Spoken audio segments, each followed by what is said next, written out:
จะจุ่มเรียบซัวบองพอนต่างออกนี้ថ្ងៃនេះខ្ញុំនឹងបង្ហាញអំពីកូនតសក់ផ្អែមឬក៏យើងហៅថា melon ក៏បានដែរដោយសារតែយើងបង្ហាញតាក់ទងជាមួយនឹងការបដោះកូនហ្នឹងគឺយើងប្រើត្រេបដោះគឺត្រេហ្នឹងគឺមានចំនួន104ប្រឡោះអាហ្នឹងយើងប្រើលក្ខណៈត្រេ4ជ្រុងក៏បានត្រេមូលក៏បានប្រឡោះរុនហ្នឹងមូលក៏បាន4ជ្រុងក៏បានហើយវាសមស្របក្នុងការបដោះកូនបន្លែឬក៏តសក់ផ្អែមហ្នឹងក៏បានដែរយើងអាចបដោះដូចជាល្ពៅអានោងបន្លែក្របសាឡាត់អីផ្សេងហ្នឹងហើយឥឡូវហ្នឹងខ្ញុំនឹងបង្ហាញតកតងជាមួយនឹងរឹសរបស់កូន melon របស់ខ្ញុំហ្នឹងថាតើរឹសលក្ខណៈរឹសនៅខាងក្នុងហ្នឹងវាមិនដែរនៅពេលដែលយើងបដោះត្រេគឺវាខុសពីការយកក្របឧទាហរណ៍ជាល្ពៅឬក៏អាឡឹកក៏ដោយយើងយកទៅដាំផ្ទាល់នៅដីហ្នឹងគឺវាមានហានិភ័យខ្ពស់ជាមួយនឹងពួកសត្វល្អិតផ្សេងដូចជាកដុលឬក៏ពួកសត្វល្អិតនៅក្នុងដីអីហ្នឹងវាស៊ីក្របរបស់យើងហ្នឹងធ្វើឲ្យក្របយើងហ្នឹងអត់ដុះហើយមួយទៀតយើងអត់អាចមានន័យថាអត់អាច control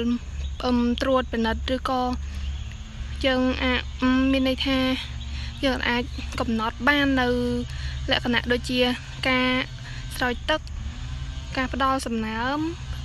ឬក៏ការមើលថែឲ្យបានដិតដល់ព្រោះអីគឺយើងអត់បានបដោះកូនទុកមុនក៏ប៉ុន្តែការបដោះកូនទុកមុនហ្នឹងគឺយើងអាចមើលថែបានដិតដល់តកតងជាមួយនឹងការផ្ដល់ទឹកឲ្យវាមានសំណើម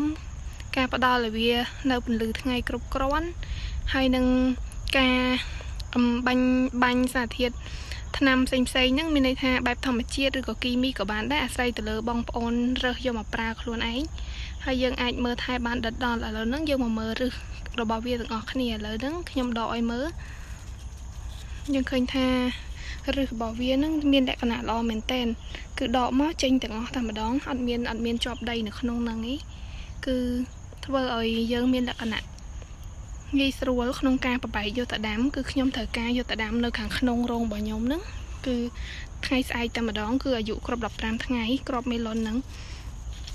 កូន melon ហ្នឹងចាឥឡូវនេះខ្ញុំដកឲ្យមើលម្ដងទៀតតកតងជាមួយនឹងរឹស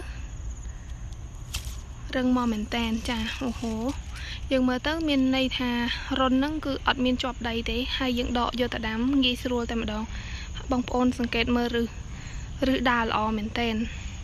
អានេះគឺយើងមានការមើលថែបានដិតដល់មែនតែនគឺត្រូវការស្រោចទឹកមួយថ្ងៃ3ទៅ4ដងហើយយើងមានបាញ់ថ្នាំធម្មជាតិការពារពួកសត្វល្អិតផ្សេងដូចជាថ្នាំដែលធ្វើចេញពីស្លឹកស្ដៅបាទេសស្លឹកគ្រៃដែលខ្ញុំមានរូបមន្តធ្លាប់ផុសនៅក្នុង page ឲ្យបងប្អូនទស្សនាហ្នឹងគឺ page ចំណេះដឹងនិងជំនាញផ្នែកកសិកម្មហ្នឹងគឺបងប្អូនអាចចូលទៅមើលបានចាថ្ងៃហ្នឹងគឺមានតែប៉ុណ្្នឹងទេគឺចង់ប្រាប់តកតងជាមួយនឹងប្រយោជន៍របស់ត្រេបដោះគឺមានភាពងាយស្រួលមែនតើហើយគឺបងប្អូនអាចយកទៅធ្វើតាមដូចជាបងប្អូនមុននឹងយកទៅដាំបងប្អូនយកទៅបដោះក្នុងត្រេសិនក៏បានដែរឬក៏ក្នុងថង់ខ្មៅតូចៗក៏បានដែរអាស្រ័យលើបងប្អូនមានថ្ងៃហ្នឹងក៏មានតែប៉ុណ្្នឹងដែរក៏សូមអរគុណ